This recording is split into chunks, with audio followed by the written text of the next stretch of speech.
Raja bumi Allah, ku saksikan semua lukisan indah dunia dari Sang Maha Kuasa. Raja bumi Allah yang mencipta semua, bersyukurku mengagungkan kebesarannya. Idaman itu seperti apa sih? Suami idaman atau pasangan idaman pasti yang kita inginkan adalah yang membawa kebaikan dalam rumah tangga kita. Maka ada beberapa kriteria yang disebut sebagai suami idaman atau pasangan idaman. Pertama, suami memahami agama sehingga menjadi imam yang terbaik untuk keluarga. Jadi, kalau kita sudah mendapatkan pasangan atau suami yang paham dengan agama, yang suka belajar agama, maka mudah-mudahan akhlaknya menjadi baik dan mendatangkan sakinah mawaddah warahmah untuk keluarga. Kata Rasulullah SAW dalam hadis riwayat Bukhari Muslim, barang siapa yang Allah kehendaki mendapat seluruh kebaikan, maka Allah akan memahamkan dia tentang agama. Jadi suami idaman itu atau istri idaman juga termasuk adalah mereka yang suka dalam belajar agama. Apa kata Ibnul Qayyim rahimahullah? Siapa yang tidak belajar agama, maka tidak akan mendapatkan kebaikan. Sebaliknya, siapa yang ingin dapat kebaikan, maka ia akan dipahamkan dalam agama. Siapa yang dipahamkan dalam agama, maka ia telah diinginkan jadi baik jika memang ia memahami ilmu agama sambil diamalkan. Jika dia jadikan ilmu hanya sebagai wacana saja, maka ia tidak disebut sebagai orang yang paham dan ia tidak mendapat kebaikan. Karena paham agama itu adalah diamalkan dan itu merupakan syarat mendapat kebaikan. Jadi yang disebut sebagai suami yang baik atau istri yang baik, kedua-duanya harus paham agama. Maknanya adalah apa yang sudah ia pelajari dia amalkan. Kedua, suami idaman itu seperti apa sih? Suami yang peduli pada agama istri dan anak-anaknya. Dalam surah At-Tahrim ayat 6, Allah Subhanahu wa taala berfirman, A'udzubillahi minasyaitonirrajim, ya ayyuhalladzina amanu qu anfusakum wa ahlikum nara. Wahai orang-orang beriman, peliharalah dirimu dan keluargamu dari api neraka. Contoh sederhana seperti apa? Misalnya kepala rumah tangga ini nih, si bapak nih mengajak anak-anaknya untuk sholat. Kata Rasulullah, umur 7 tahun suruh sholat, umur 10 tahun kalau nggak sholat dipukul. Mananya bukan pukulan yang menyakitkan, tapi tegas dalam menegakkan peraturan-peraturan agama. Karena sang suami ini atau sang ayah ini peduli pada agama istri dan anak-anaknya. Termasuk suami yang menginginkan istrinya menutup aurat. Termasuk suami yang menginginkan istrinya untuk tidak banyak keluar rumah dengan alasan-alasan yang tidak syar'i atau tidak perlu. Itu artinya suami peduli pada agama istri dan anaknya. Atau kita lihat bagaimana Rasulullah SAW bersabda dalam hadis riwayat Abu Dawud. Rasulullah SAW menyuruh agar suami istri saling membangunkan satu sama lain di tengah malam untuk sholat malam. Kata Rasul apa? Semoga Allah merahmati seorang laki-laki yang bangun di waktu malam lalu mengerjakan sholat dan dia membangunkan istrinya lalu istrinya mengerjakan sholat. Bila istrinya tidak mau bangun, maka sang suami percikkan air di wajah istri. Semoga Allah merahmati seorang wanita yang bangun di waktu malam lalu mengerjakan sholat dan dia membangunkan suami lalu suami mengerjakan sholat. Bila suaminya enggan untuk bangun, dia percikkan air di wajah suaminya. Jadi suami dan istri saling peduli kepada agama pasangannya. Nah, itu disebut sebagai suami idaman ataupun istri idaman. Ketiga, kalau kita khusus bicara suami idaman, apa lagi yang ketiga kriterianya? Adalah memberikan nafkah pada keluarga dengan baik. Teman-teman lihat dalam surah An-Nisa ayat 34. Di situ ada diberitahukan bagaimana laki-laki disebut sebagai qawwam dan salah satu tugasnya adalah memberikan nafkah. A'udzubillahi minasyaitonirrajim. Ar-rijalu qawwamuna 'alan nisa'i bima faddalallahu ba'dahum 'ala ba'dhin wa bima anfaqu min amwalihim.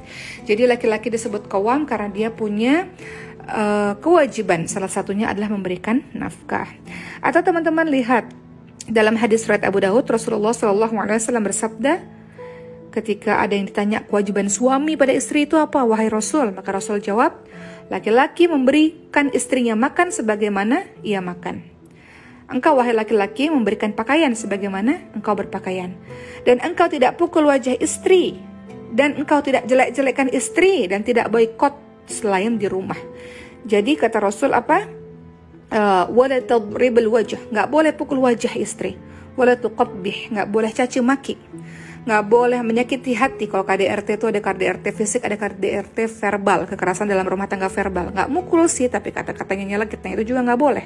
Kata-katanya menyakiti hati itu juga nggak boleh. Nggak boleh caci maki kata Rasul, dan nggak boleh boikot kecuali di selain di rumah. Maknanya adalah kata Rasul apa? Wala tahjur ila fil bait. Nggak boleh boikot selain di rumah.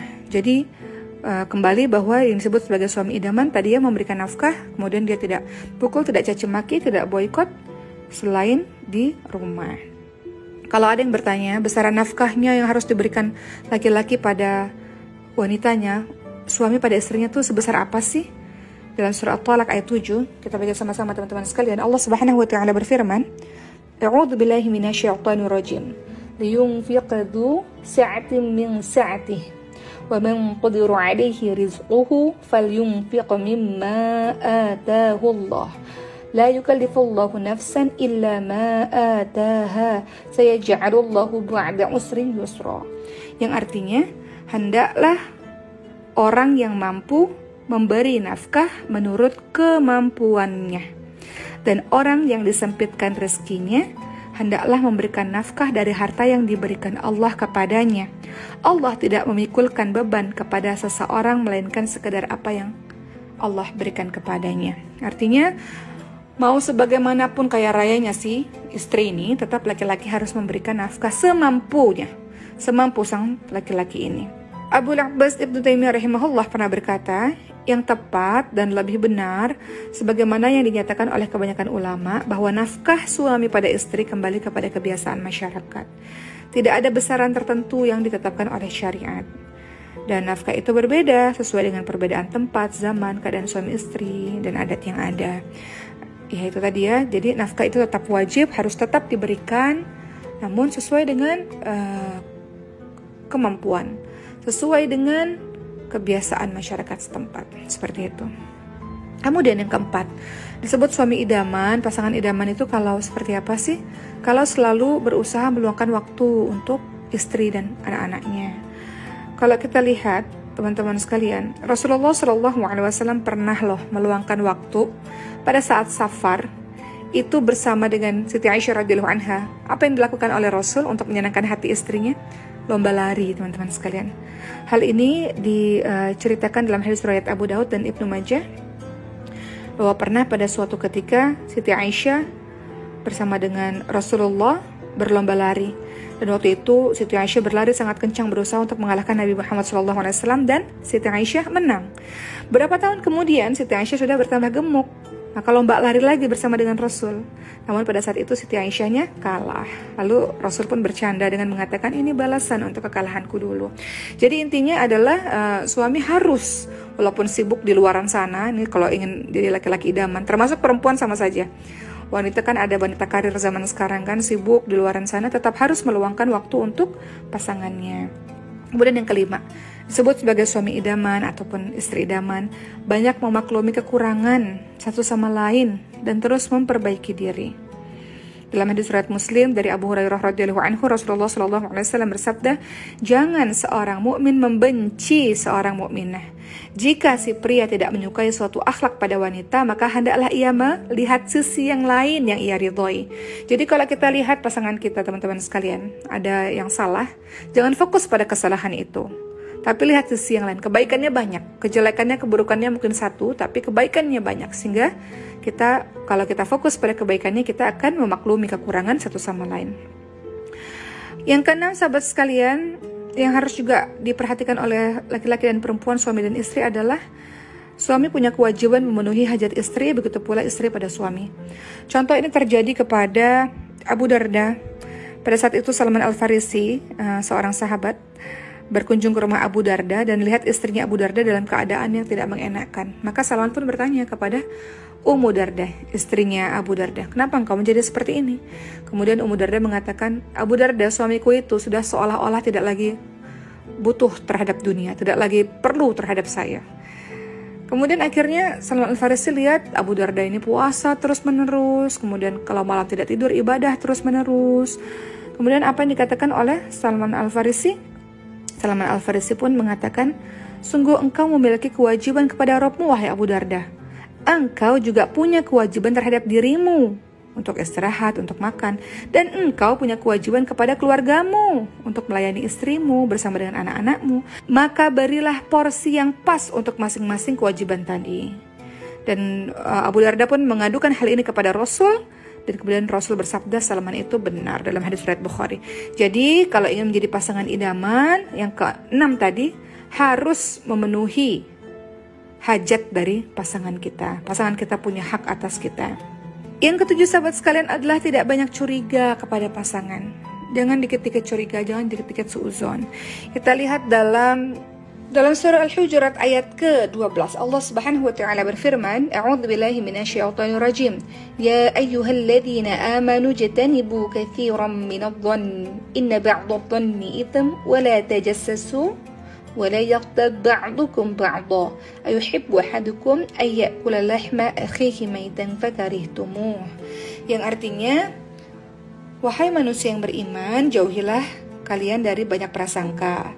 Sesungguhnya prasangka itu dosa. Jangan cari-cari kesalahan orang lain, jangan menggunjing. Adakah di antara kamu yang suka memakan daging saudaramu yang sudah mati? Tentu kamu merasa jijik. Dan bertakwalah kepada Allah, sungguh Allah Maha Penerima Taubat lagi Maha Penyayang. Jadi jangan banyak curiga, dikit-dikit suuzon. Biasanya dimulai dari curiga dulu tuh. Dimulai dari suuzon, kemudian akan cari-cari kesalahan, kemudian akan menggunjing. Jadi kita berhusnuzon dengan pasangan kita titipkan dia kepada Allah Subhanahu wa taala, kecuali memang jelas-jelas kita lihat depan mata kita sendiri, nah itu perkara yang lain. Tapi kalau masih simpang siur, tidak jelas kebenarannya, silahkan tabayun, jangan cari-cari kesalahan dan lantas kita berujung kepada menggunjing pasangan kita. Na'udzubillah min dzalik. Alhamdulillah kita sudah tahu mengenai kriteria dari suami dan istri idaman. Mudah-mudahan pasangan kita idaman buat kita, dan kita pun menjadi orang yang berintrospeksi diri untuk menjadi idaman bagi pasangan kita, insya Allah.